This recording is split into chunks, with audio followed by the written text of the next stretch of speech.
welcome. Hit the like button, hit subscribe, hit the bell. Thank you for listening. This is Joey. Let's get started.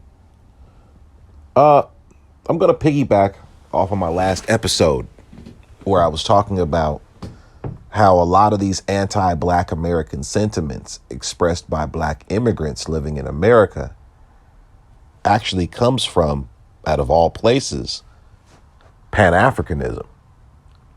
Pan-Africanism, while on its face, is described and defined as this global unifying factor, this global unifying ideology between all people of Black African descent. When in reality, in practice, it's really just an African purity test. It's really been used as a way to erase other Black people's cultures in an effort to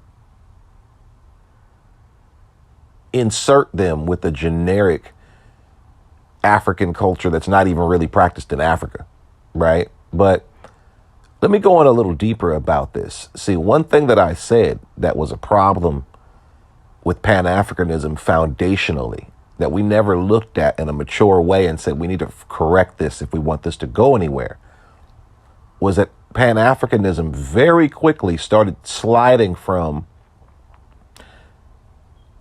a very necessary wartime tool, which is what it started off as, into a means of selling people products such as trips to Africa, a means of selling people dreams. And once that started happening and things started becoming very, very mystical and fairy tale-ish about how we dealt with the idea of Pan-Africanism, what we started doing was we started telling tall tales in order to make everybody feel good. And these tall tales that we've never addressed, we've never really looked at from a critical standpoint, have festered into these attitudes that Africans have amongst Black Americans today. And one of the biggest lies that we've allowed to be told in Pan-Africanism, bigger in my opinion than any lies white people have ever told about Africans, it's more detrimental. When you're getting lied to by people that are supposed to care about you or be your friends or be your family, that's a lot more devastating than being lied to or tricked by a stranger or an enemy. But one of the biggest lies told to Black people all over the world by Africans through Pan-Africanism is that Africans never sold other Africans. And this lie, this very pernicious lie, is so damaging to Black unity because it prevents honest communication. It prevents honest critical assessment of where we went wrong as a collective group. And people will use about 5 or so classic dodging techniques in order to not acknowledge the fact and not learn the lesson from the fact that Africans did sell Africans. And we're going to go over these excuses, these logical Dalshim yoga stretches that we make in order to not make Africans feel bad. You see, if we really looked at Black history, global Black history, with a critical eye, and we didn't do the modern Pan-African practice of Africa worship and never criticizing Africa, if we really looked at what happened in Black history with a critical eye, we would realize that the main problem was Africa selling Africans out. That was the main problem. That's where things went wrong.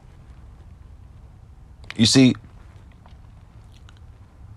Black people traditionally, and Africans especially, love oral traditions. We don't like writing shit down. We don't like writing down recipes. We don't like writing down formulas. We don't like documenting things. We don't like written history. And one of the reasons why niggas love oral traditions in African cultures is because oral traditions leave a lot of room to lie. Oral traditions leave a lot of room to change shit.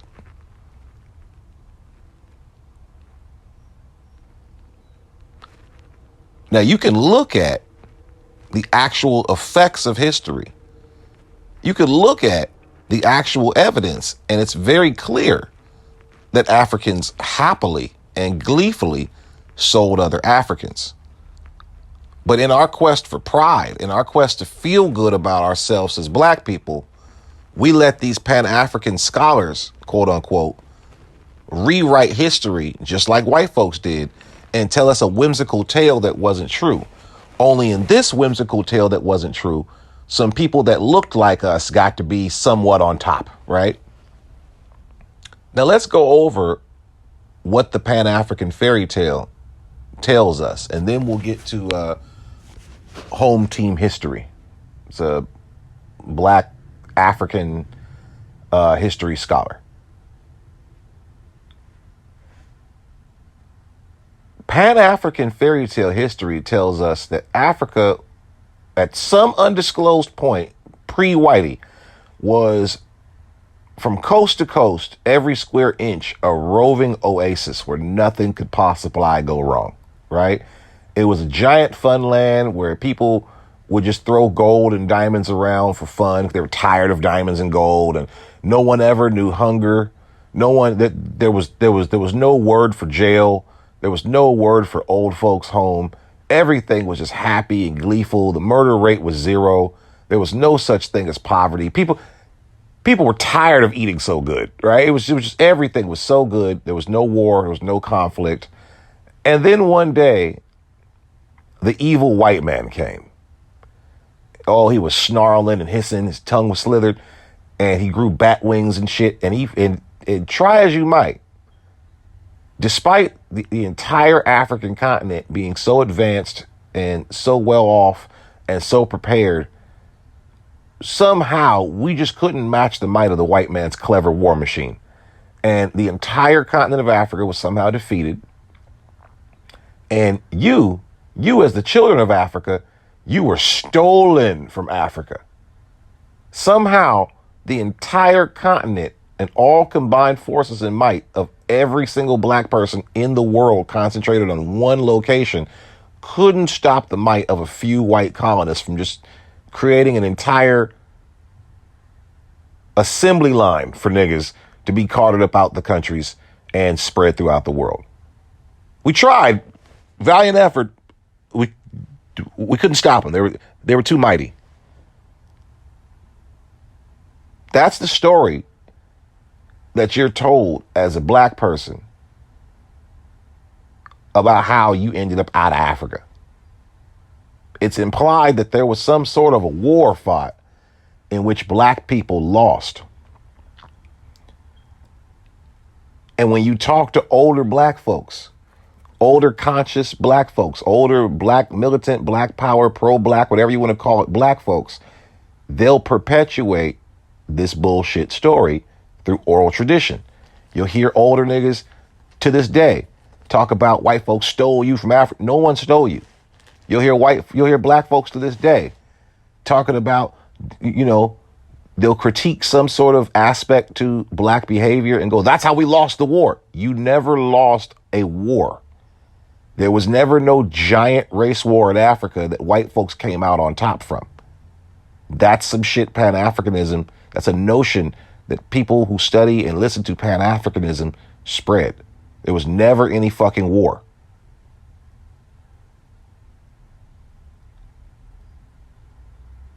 When you start to actually just read any history for yourself, see, this is why Africans try to say all history is the white man's lies. That's to wipe your brain free of anything, make you clear of any self-thought, and tell you sweet nothings of how wonderful Africa was. You can look at the evidence. Yes, white folks lie about history. So do Africans. You have to go and look at things for yourself. You have to look at what's up right now and go backwards. You have to look at the few things that people admit that are true, that they do agree upon. And you'll see a much different history for what actually happened. And then what people do within Pan-Africanism is when you force I like to pin people's opinions down. I like to make people stick to some shit so we can go one way or the other. People love to waffle in the middle and be ambiguous as long as they can.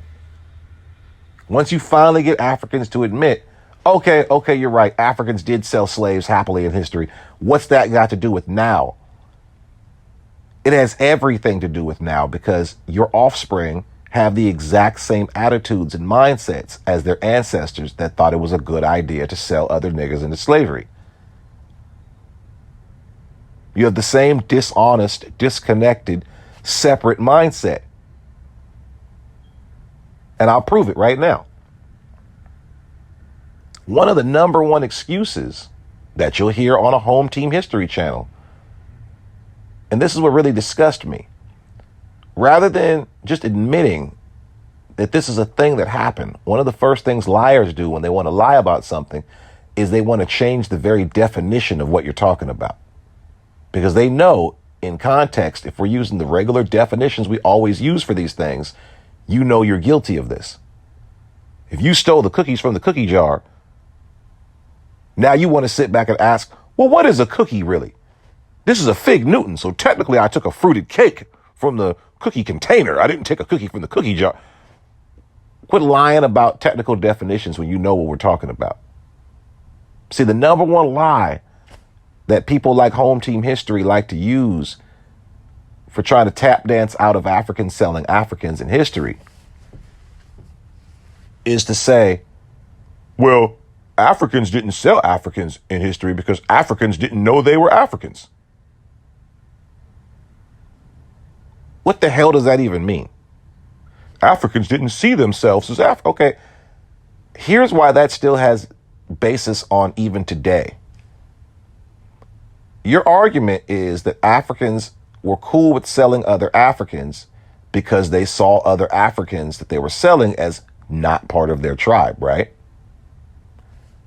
What do you hear them niggas say in 2022? Africans in 2022, when they see other black people suffering around the world, they go, those people are not my tribe. Africans in 2022 have absolutely no problem doing other Africans dirty because they, to this very day, see other Africans as not part of their tribe. You took a group of Africans right now. If you were some white folks, you took a group of Africans right now and you offered them a couple of bucks to sell another group of Africans into slavery, they'd do it right now like they did back then. The mindset hasn't changed. The opportunity is the only thing that changed.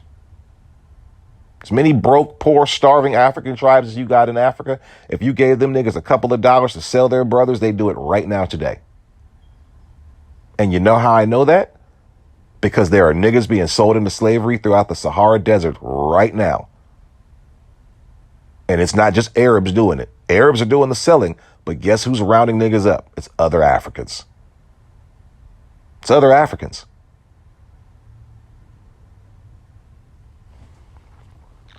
That excuse of Africans didn't see each other as Africans is so whack, because guess what? The first thing, Europeans didn't see each other as fellow white folks until what happened? Until the day they saw niggas. Before that Berlin conference, white folks wasn't one united white blob of people. There were Spaniards, French, English, Dutch, Portuguese, and they were all fighting each other right on the African continent. They had that Berlin conference. See, and this is the next thing I want to talk about. Not only do Africans use the excuse that Africans didn't sell other Africans because they didn't know they were Africans, right? Is the dumbest excuse ever, because everybody you were selling Africans to knew they were other Africans. If your excuse is technically Africans didn't sell other Africans because they weren't labeled Africans all the time, they didn't see each other as all one African at the time. If that's your excuse, that's just a testament to how goddamn dumb our African ancestors were, because Europeans didn't see each other as Europeans until they got around non-Europeans. That's the second they pulled each other to the side and said, whoa, wait a minute. We may have our differences, but we're not these niggas.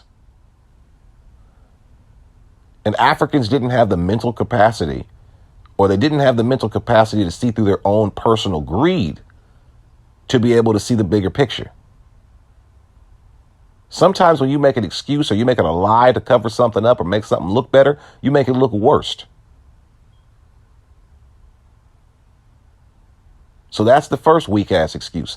The second thing that Pan-Africanism covers up about Black history, specifically about Africans selling Africans, which was a key issue to bring down the Black race and is a key issue even today for why there's turmoil and conflict between the two different groups of enslaved and non-enslaved, right? The second thing that y'all do that's really insidious, I don't know if this is intentional as some kind of a cruel joke on Black Americans and Black folks all over the world that was sold, or what it is, but you've low-key tricked Black folks into worshiping slave traders. What do I mean by that? When you listen to all these Pan-African fairy tales that try to tell you about how wonderful Africa was before the white man came, they're lying to you about a timeline. The timeline where they're telling you about how everything was so wonderful and there was no name for old folks home or jail or this or that, and everything was so, all the wonderful stuff that your Pan-African scholars tell you, they've rearranged the timeline. This wasn't before the white man came, that Africa was, that these African kingdoms that they love to brag about, especially on the west coast of Africa, were doing so well.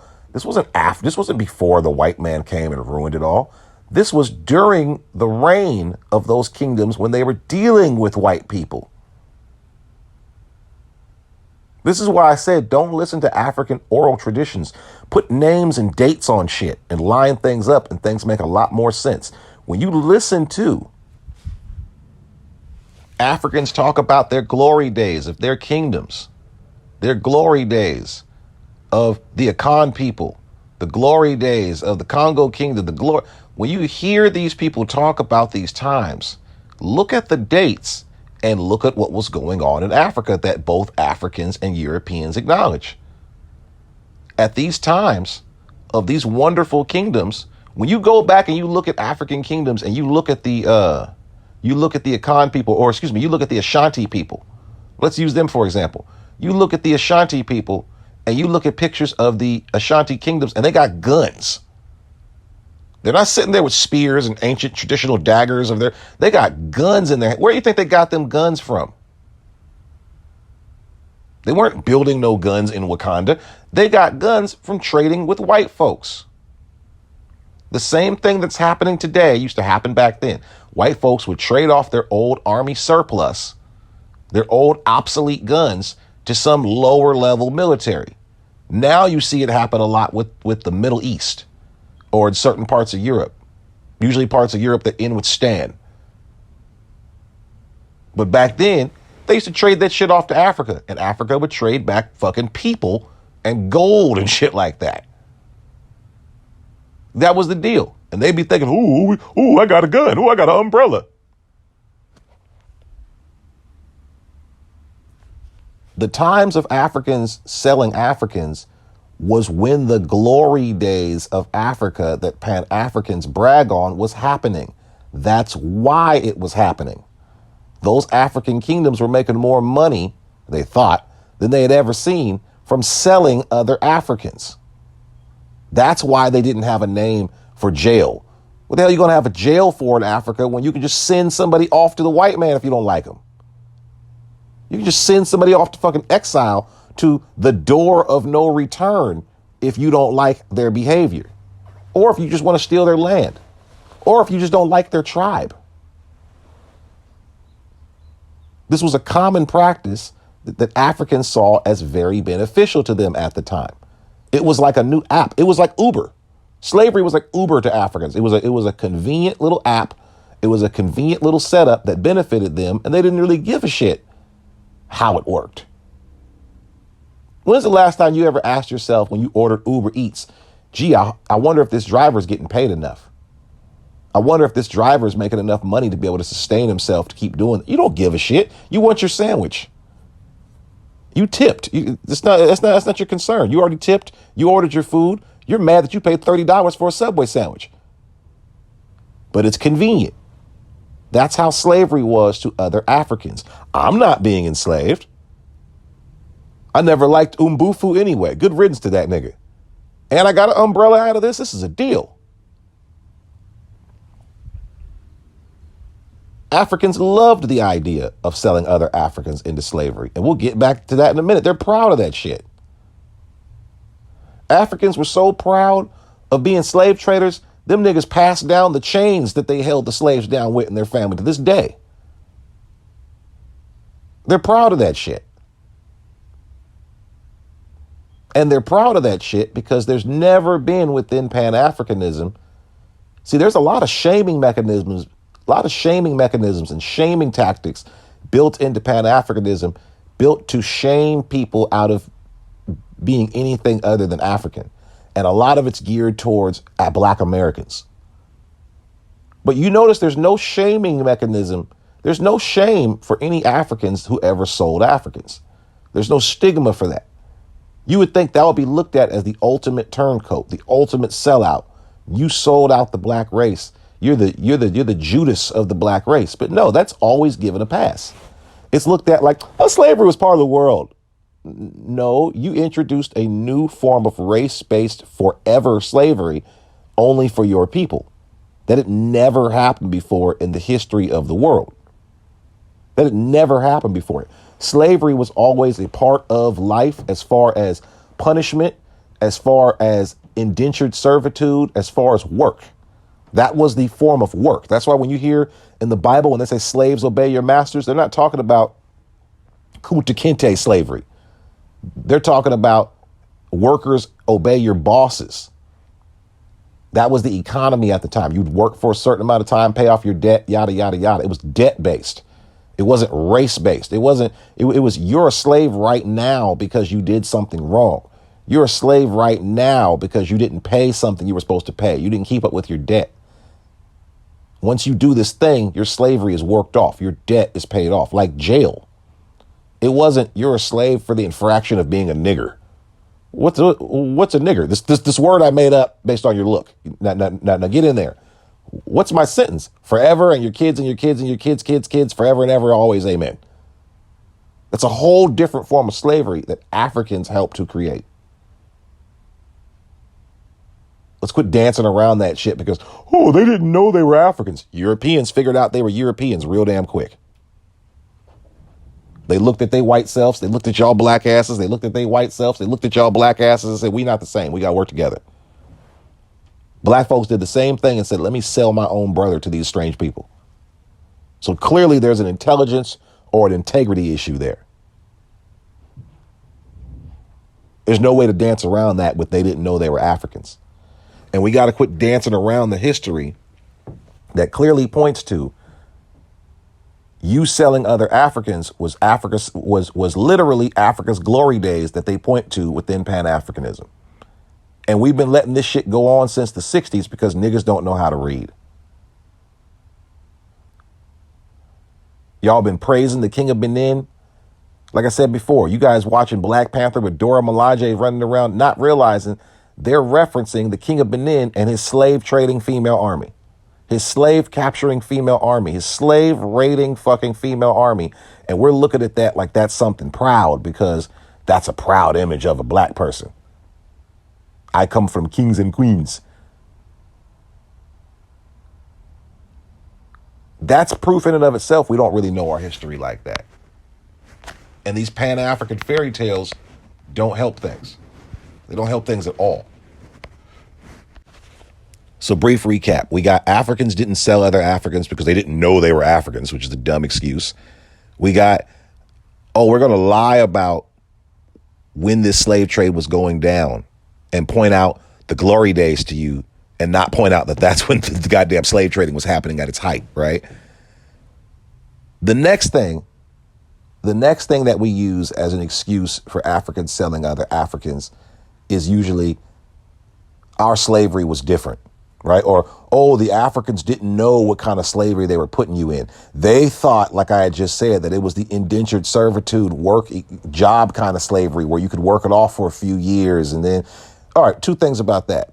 One, even if you thought that, you still sold niggas, right? What were you doing selling niggas? That's an issue. And two, no, Africans were not under any point in time unaware of how the slavery was going to go down when they sold other Africans. And you know why they knew? It's because Africans would often ride along on those slave ships.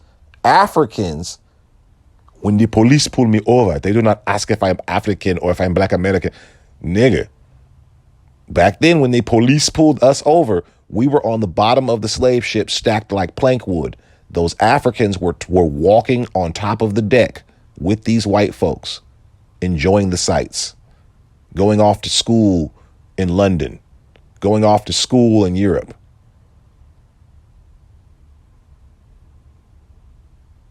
See, when you hear Africans talking about, I come from kings and queens and knowing your history, those were the African, every now and then an African prince, an African ruler, an African lord, an African slave trader would get mixed up with the crowd. An overzealous white person would think they just found another slave. And that African would have to show them, I'm an African slave trader. I'm not one of these regular niggas. That's what would get him his freedom back. That's where that knowing your knowledge, knowing yourself shit comes from. Them niggas would know I'm not one of these Africans I sold out.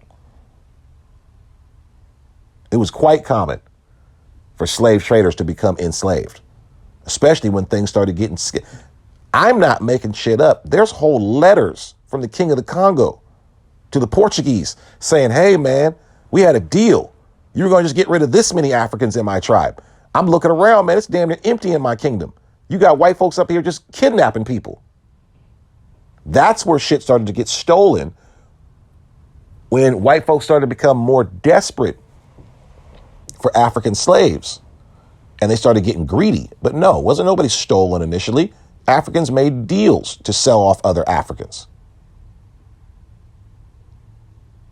And they full and well knew what kind of gruesome detail. They were standing right on the top of the deck of the ships when white folks would pull us from the bottom and throw us overboard.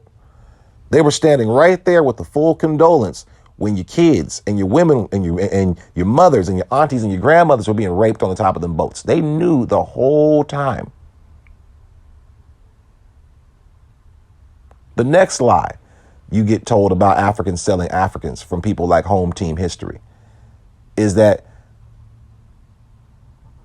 Africans weren't selling other Africans because these were prisoners of war. They were having wars with other Africans and taking prisoners. And in that process, people were getting in. Okay, check this out. If I'm having a picnic with my family and we're sitting out having a picnic minding our own business, we're not warriors. We're hunter-gatherers. We're farmers. We're cultivists. We're peaceful people. It's a group of women and children and some old men and a couple of workers. And out of nowhere, an entire dedicated military raiding party attacks us and puts us in shackles. That's not a fucking war. Those are a war is two militaries fighting each other. It's two combatant groups fighting each in an active combat, an active hostility with one another. You running up and capturing a bunch of little kids, you can't declare that a fucking war retroactively to try to make it look good. You niggas are in wars. You niggas are having raiding parties because white folks was offering you money to go capture random Africans. That's what started happening. And then once Africans started realizing how much wealth they were getting from selling other Africans, people were selling out family members. People were selling white folks shitty goods, meaning you're selling somebody who's got mental issues. You know what I'm saying? You're selling somebody who got mental issues or something, somebody you know isn't going to be a good worker, See, originally they were capturing skilled people, and white folks found a use for that. But once they started realizing white folks wanted to buy niggas, they were just selling them any nigga. It's the same as any product. People love Jordans, right? Well, you're going to have scammers selling knockoff Jordans. That's just what's going to happen.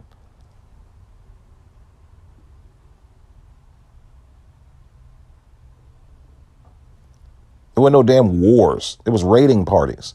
There was everything becomes a business once money gets made. Africans started building their entire kingdoms around slave catching and slave trading because that's where the money was. Benin, that's where the money was. So that excuse doesn't work.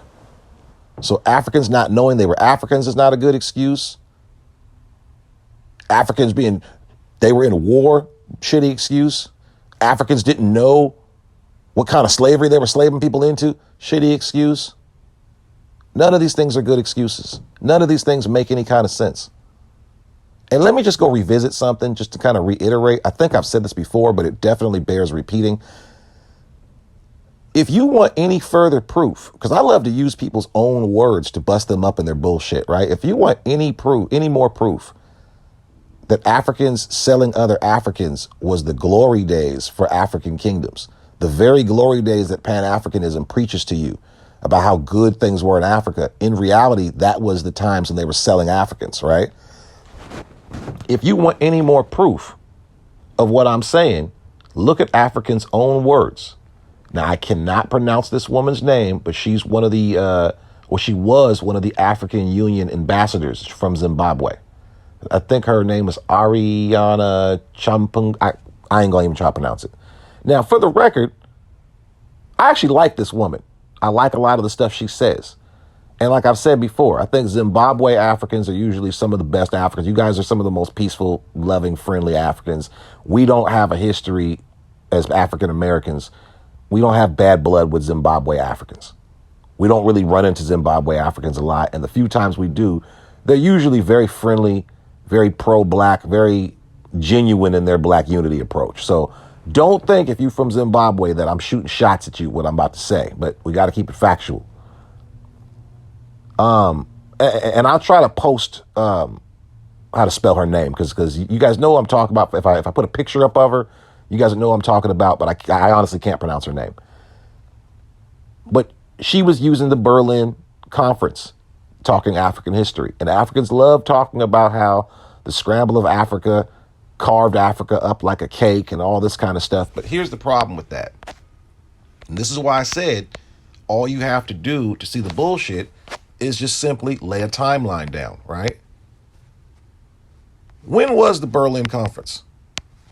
If things got bad around the Berlin Conference, things would have to be good prior to the Berlin Conference, right? If things went bad and Africa got carved up like a cake and it was all downhill from there during the Berlin Conference, when was the Berlin Conference? The Berlin Conference was in 1884. Now let's do the math real quick. While we know that this is not the earliest date of when African Americans first came to America, or when African slaves first came to the Americas, but in the United States of America, it's agreed upon tentatively that the starting markers around the 1600s. They like to say 1619, right? Now, that's debatable, but let's just go with it for this argument. Let's just say it's the 1600s. You can say 1619. You can say 1601. Some people even go as far as like the late 1500s, whatever. None of that changes the point of it ain't 1884. So let's use common sense. If the Berlin Conference, according to Africans, marks the beginning of the end for Africa's glory days, what was happening prior to 1884? And why did the Berlin Conference happen? Pan-Africans tell us this shit in a Saturday morning cartoon Gargamel Megatron sort of way. Like white folks were just in a corner rubbing their hands like Birdman and conspiring against black folks because white evil, right? No. We understand right now in modern times when it comes to home markets, and really anything, but home markets are the best one to use for this example. We understand buyers markets and sellers markets. When you have a whole bunch of buyers and one seller, advantage goes to the seller and you got a seller's market, supply and demand. When you got a whole bunch of sellers and only a few buyers, the power goes to the buyers and it's a buyer's market, right? So let's use common sense about the Berlin Conference. Prior to the Berlin Conference, all these different white nations were buying their Africans from different Africans separately. They were warring with each other. They weren't in coordination.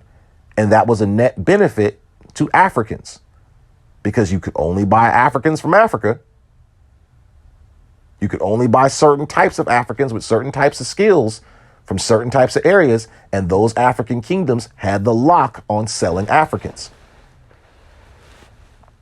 So if you were a white person and you wanted to buy Africans, you had to buy dope from them. You got to go to the King of Benin to go buy some Africans. You got to go to Timbuktu. You got to go over to here. You got to go over there.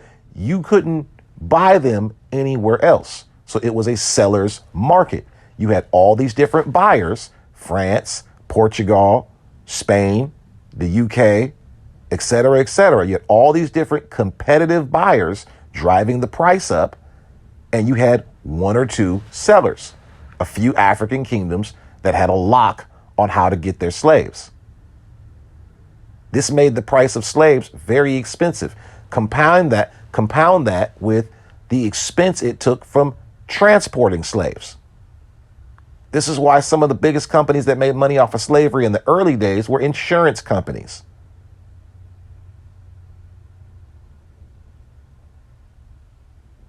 This competition made it not beneficial for Europeans.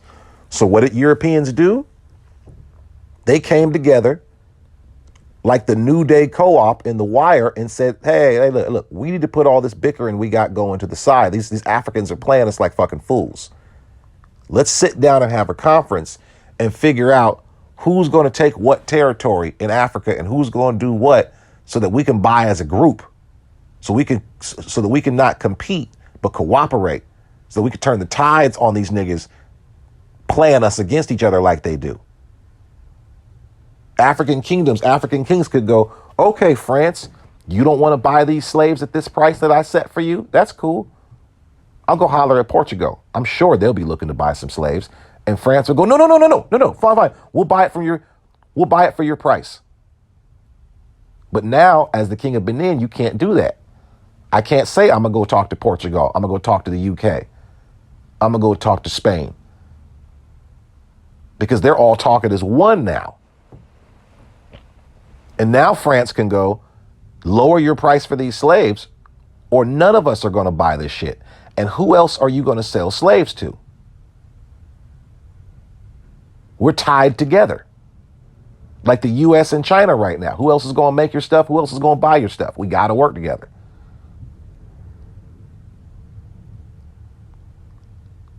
That's why Africans complain about the Berlin Conference. It messed up the money from slave trading. The Berlin Conference wasn't the beginning of slave trading. Slave trading had been, you know this as a black American because stamped on your ass cheeks is established in the 1600s. So that means for at least 200 and something years, or at least 100 and something years before the Berlin Conference, your ass was getting shipped off to God knows where. So no, the Berlin Conference wasn't the beginning of the end for your black ass. It was the beginning of the end for African kingdoms benefiting from slave trading.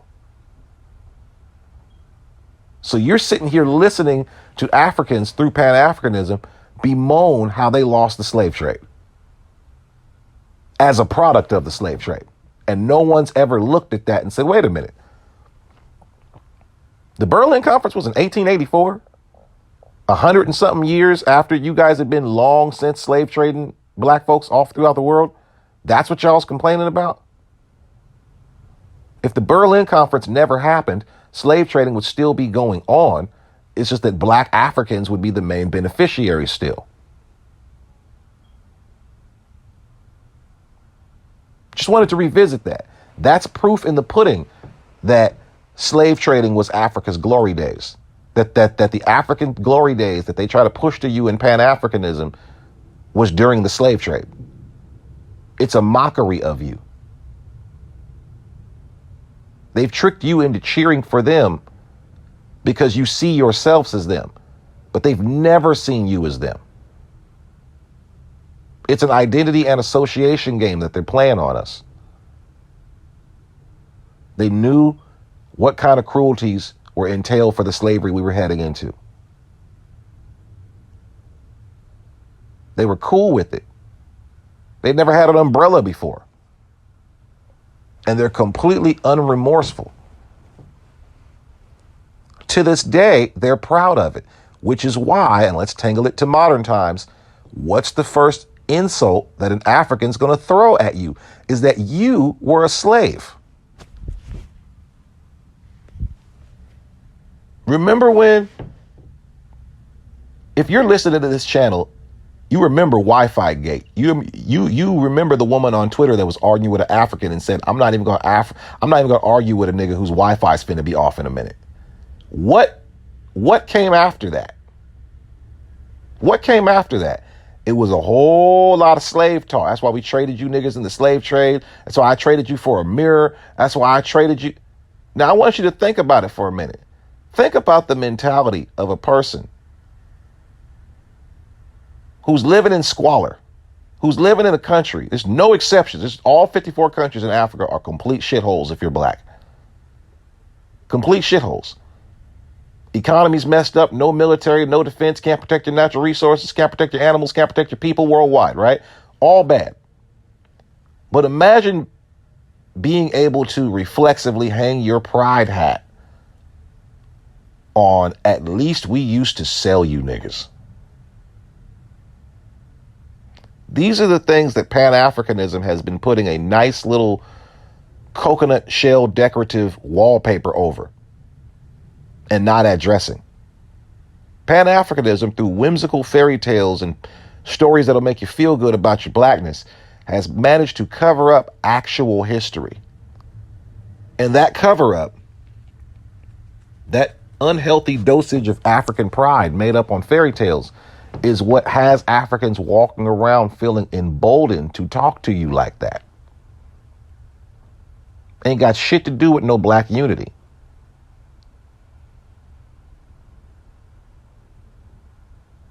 And the result of that, when you never acknowledge your mistakes, you have absolutely no hope of correcting them. You're supposed to take the lessons, and you're supposed to, white folks have things called postmortems. After a business endeavor is done, and shit goes wrong, a project goes wrong, they sit back and look at what the hell happened. Where did things go wrong? Let's look at this critically so we don't make this dumbass mistake again that was very costly. We don't do that as black folks. And Africans certainly don't do that shit. They say, let's make up some stuff to make ourselves feel better. And let's say this bad thing never happened.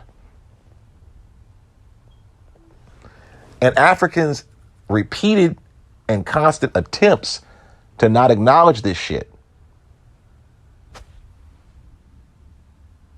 is what has us in the same conflict to this very day.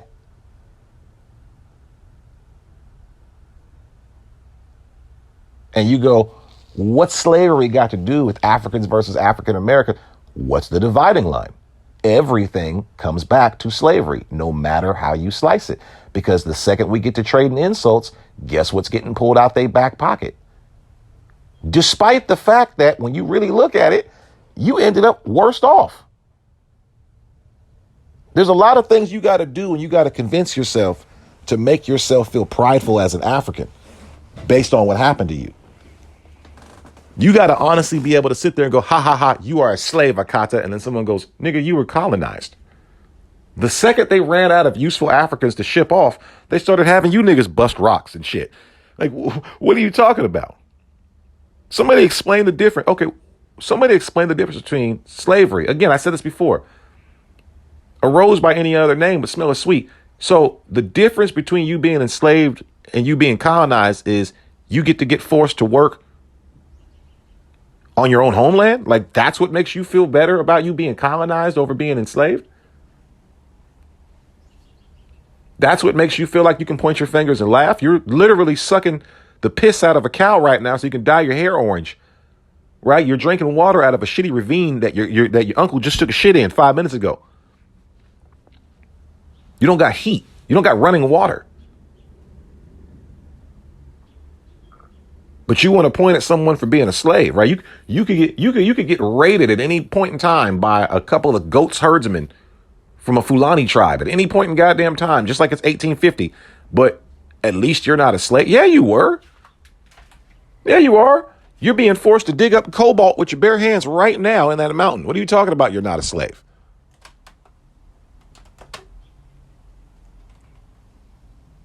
People really think they can eat and survive and use pride as shelter. It don't work like that. And lying about black history is one of the biggest problems with pan-Africanism. It never was about actual black history.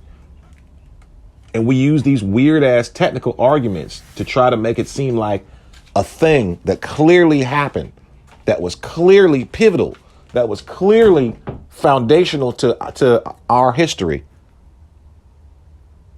never happened. You ever notice that Africans are always trying to attack the black American part of black? Well, your ancestors was more than just slaves. I mean, see, here's the weird thing.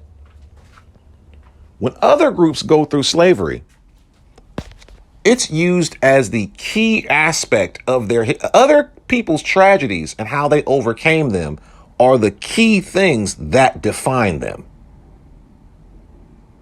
So if my ancestors were, let's just say my ancestors were engineers or farmers before slavery happened, right? They were regular farmers doing regular farmer shit, nothing of note. Maybe they were really good at making squash or something. I don't know, right? And then all of a sudden, this horrible, insurmountable, ginormously big thing like slavery happens. And they go on this big adventure. And then they overcome it. Nothing before that really matters, because that's the biggest thing that ever happened to those people. Let me ask you a question. What was Conan the Barbarian. For anybody who's ever watched that movie, because Conan the Barbarian story is just like Black American story. It's that's why they had James Earl Jones play the slave master. They reversed it. What was Conan the Barbarian story? He was a regular kid from a regular family. Then his family was raided and killed, and he was put into slavery, where he grew up and grew stronger and stronger, and always thought about the day he would get that revenge for his family. And one day he finally did. Now, if you looked at Conan the Barbarian's life story, let's say if Conan the Barbarian was a real person and you looked at his life story, at what point would his life get interesting on that timeline? Probably around the time he went from being a regular kid that was being trained to be a goddamn farmer to when he become a super warrior freedom fighter because of what happened to him, right? That would be looked at like if somebody interviewed Conan the Barbarian at the end of his life, they're not gonna be like, so tell me about that time when you was gonna be a farmer. They're gonna be like, nigga, what happened when you had to fight James Earl Jones and shit? That's what people are gonna ask, because that's the most important aspect of your life. The point being is nobody really gives a shit what Africans were doing before they became slaves and what happened before. Clearly nobody cares, because niggas aren't even telling the truth.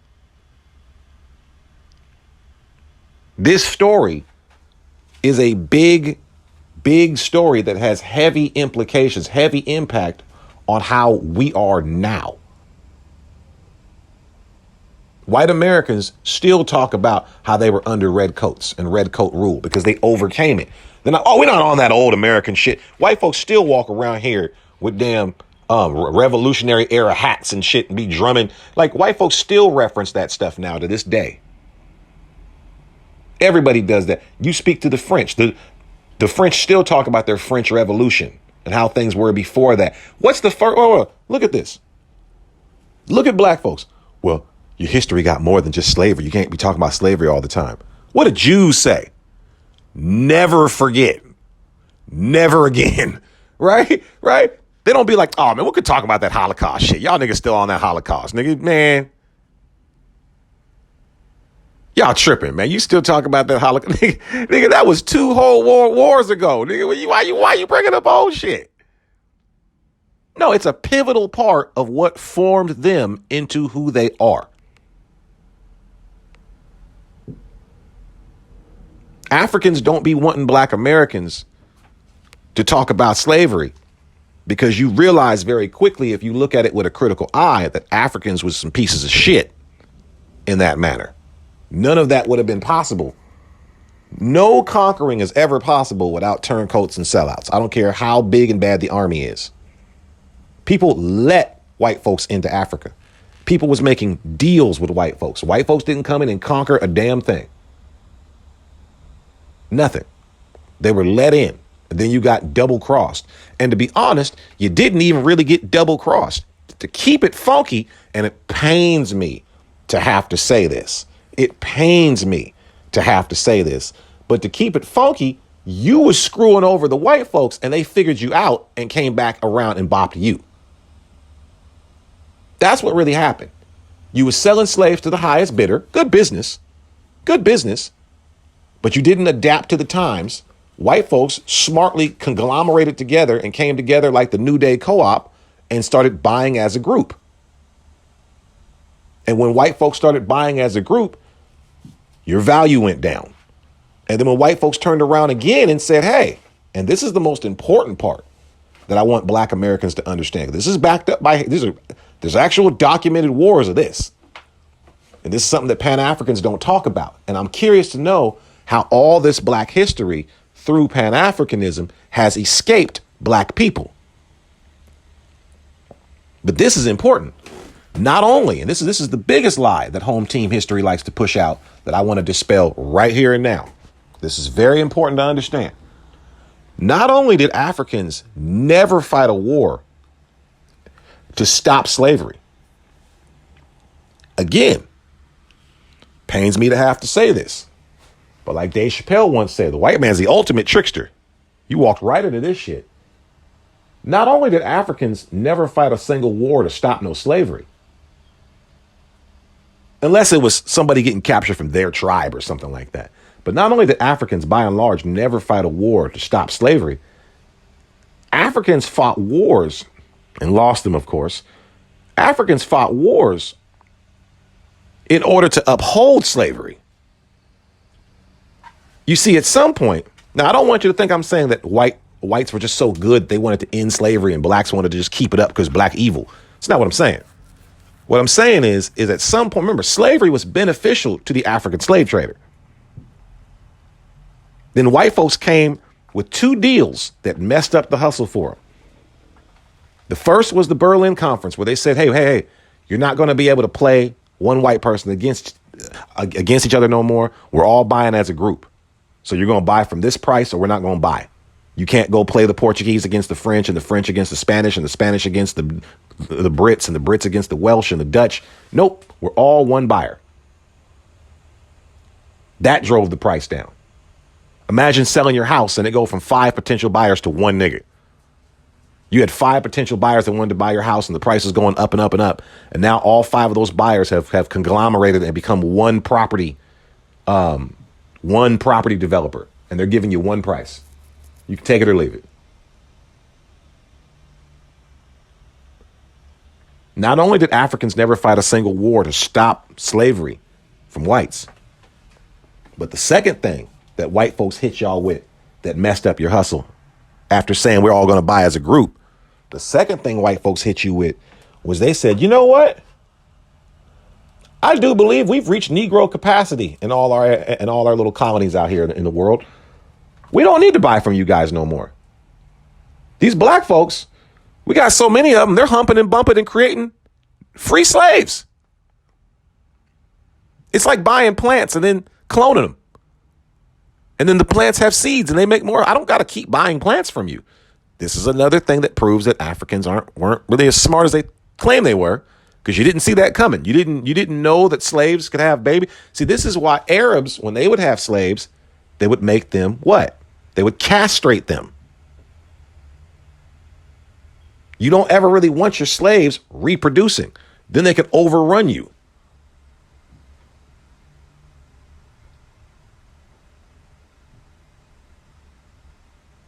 But the whites said, we got enough niggers now. We don't need to keep buying niggas from you.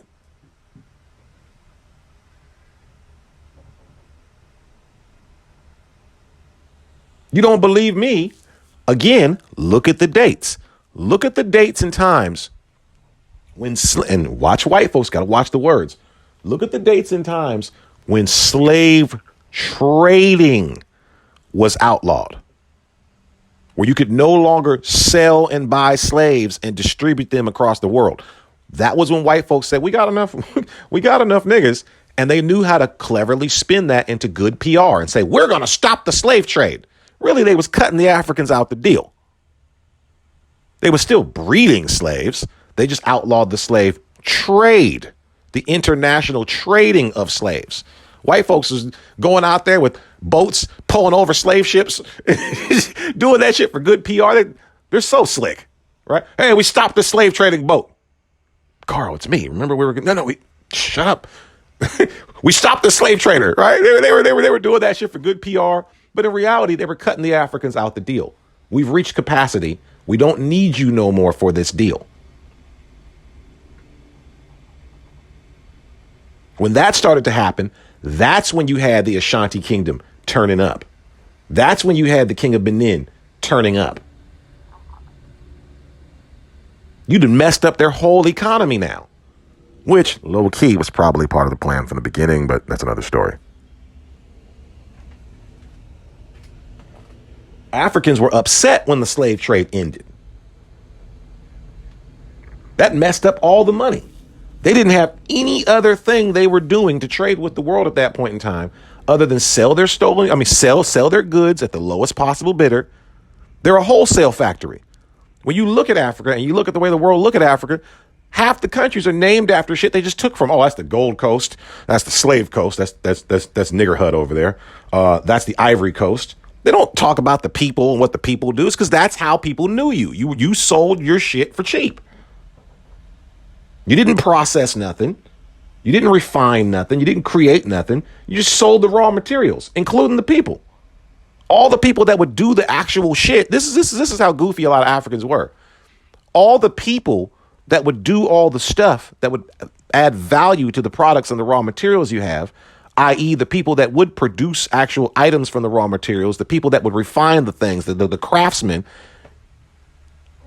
You sold the goddamn craftsmen.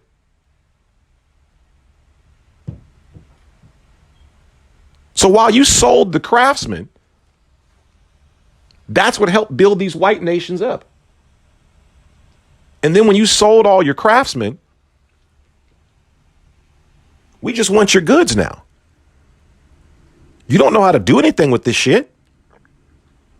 Africa got goddamn uranium in the ground and ain't got one nuclear missile.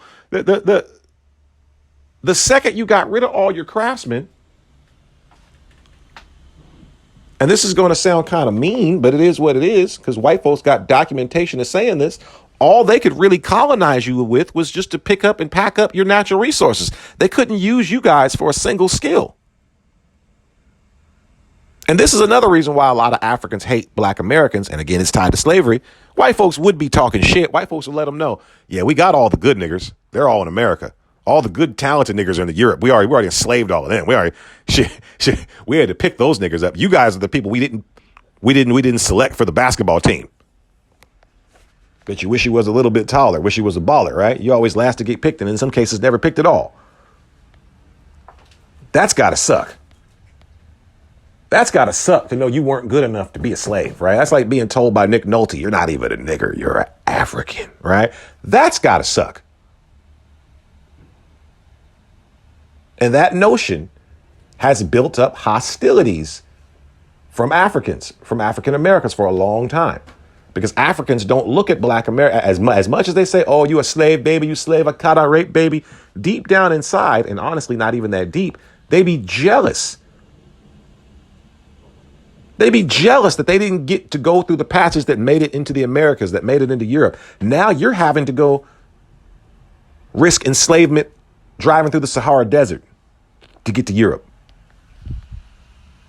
You're risking your life on the same seas in the same way, hoping that you don't capsize and get eaten by sharks just like our ancestors, but in 2022, trying to make it over to Europe. Sneaking in paddle vans and shit like that.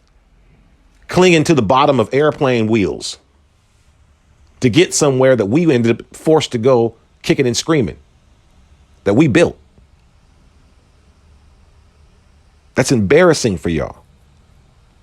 See, if we would have ever had a real talk about Black history and not Pan-African fairy tales, real talk about Black history and going, hey, like, look at what China did. China got messed up by white folks. But how did China get better? China said, we got to take a critical look at what went fucking wrong. What went wrong with Hong Kong? If you want to understand Chinese history and the Chinese people's beef with white folks and the Americas, you got to understand, and the UK. If you want to understand why there's fentanyl in the streets in America right now, you got to understand what happened to the Chinese with Hong Kong. And I won't even get into that now.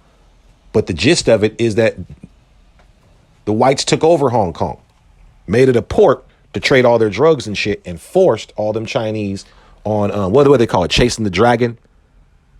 They forced them on opiates, on poppies. And when the Chinese tried to outlaw that drug in their country, the British had a war with them and forced them to sell that shit. And the Chinese had to settle, and that settlement was giving the UK and the whites Hong Kong for 100 years. Can't remember if it was 100 or 200 years. Hong Kong was a trading port. And because they let them take over Hong Kong developed a cultural independence and separation from China all its own.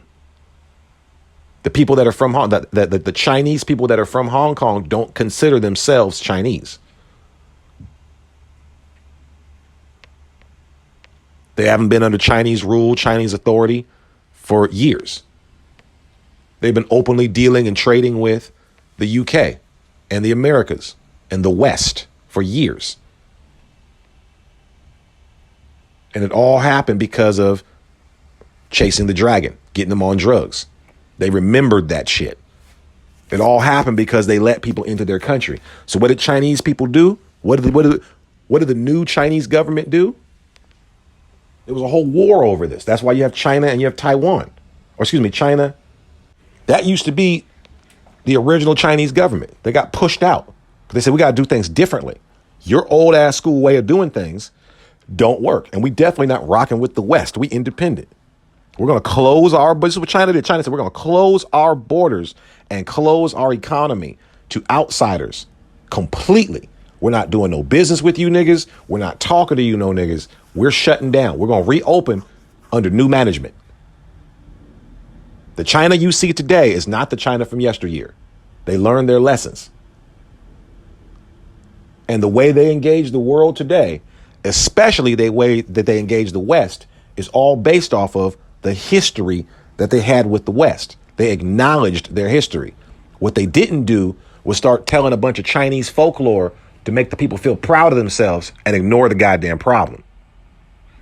They didn't sit back and go, no, we didn't get hooked on no heroin. No, it never happened. That nigga, that was Hong Kong. That wasn't us. That wasn't China. No, they acknowledged. No, we got. We got.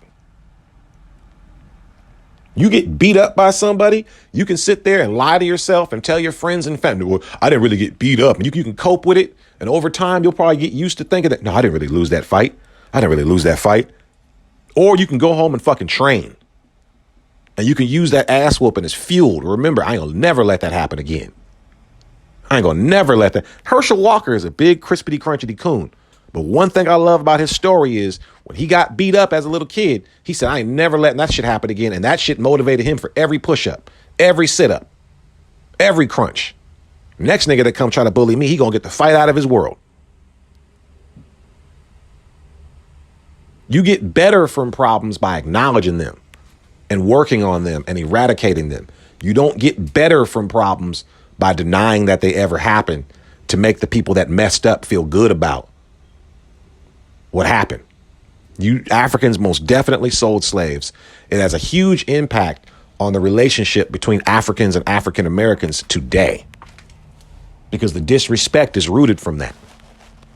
And if we had real looks at history, Africans would walk around going, yeah, I don't really know why I'm even walking around with my head held high trying to say I'm not a slave. I was most definitely a slave. My entire country was colonized. I need to look at the African slave trade and Africa's part, these various African kingdoms part in it, as how we went downhill. We need to take a lesson from that and realize you should be using that. See, if Pan-Africanism is really about black unity, you should be using the lessons from Africans selling Africans as a cautionary tale as to why you need black unity. That would explain it. Say, hey, guys, we got to start sticking together. I know we got a lot of differences, but look how far we fell when we let this shit get out of hand. Look at what Africans were doing to other Africans. We can't never let that happen again. Everybody lost in the race. Everybody lost in the race. If you walk around today as an African feeling like you can brag that my mama sold you for a mirror, my mama sold you for gunpowder, but I can turn around and say, well, did you use that gunpowder to defend your home and prevent you from being colonized? No? Well, then shut the fuck up. You can't brag on having been a slave trader if the shit was a net loss for you and your kingdom. That's dumbass backwards logic. But it's dumbass backwards logic that Pan-Africanism has condoned and encouraged in an effort to make these Africans feel good about themselves. Totally defeats the purpose. And it's the reason why we'll never progress, because we don't acknowledge any problems. When we talk about Africans selling other Africans, it's taboo for black Americans to bring up, because it's like, why are you bringing up old shit? Well, old shit that you never acknowledge, old shit that you never fix, old shit that you never address is just going to be new shit. It's going to be new shit. You have the mentality of not my tribe, alive and well, even today. This is how you guys get down. You don't have any problems. Look at what you're saying. You said Africans didn't sell other Africans because they didn't see each other as the same tribe, right? Them not seeing each other as the same tribe was what allowed them to do horrible things to other Africans, right? Look at today now. Look at right now today. Africans have no problems going into other African countries, siding with the white folks. That look at Nigerians in South Africa right now. No solidarity with their South African brothers, has no problem working with white folks, has no problem. Nigerians got no problem coming into any African country, siding with any dominant white group there, speaking on behalf of that local group of people and downgrading and denigrating the locals. That's exactly what they're doing in South Africa. Oh, the South African black lazy. They lazy. We Nigerian. We work hard. White man good. They go from country to country doing that shit. Every country in Africa you go to, nobody likes the Nigerians, because the Nigerians are known for what? Working with the ops. They'll work with the ops in your country. That's what's known. That's what Africans say. Woda Maya, who's a Ghanaian. He went somewhere one time and none of the Africans at that country would help him because they all thought he was Nigerian. Once they found out he wasn't Nigerian, then they started helping. Oh, I see the Ghanaian stamp on your passport, brother. Here you go.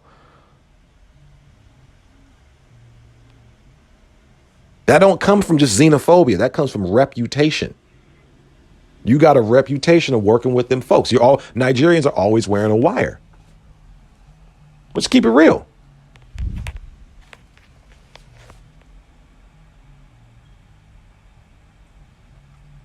Your inability, your unwillingness to be honest about actual black history makes Pan-Africanism a waste of time. It makes it really no different than white Americana history, where they tell you a bunch of rosy shit that doesn't even add up with reality.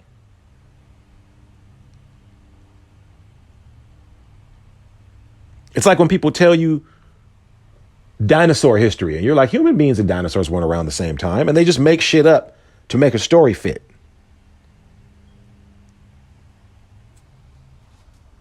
Africans most definitely sold Africans. Africans sold Africans because they didn't see other Africans as Africans. And Africans to this very day make distinctions that point out that they don't see other Africans as Africans.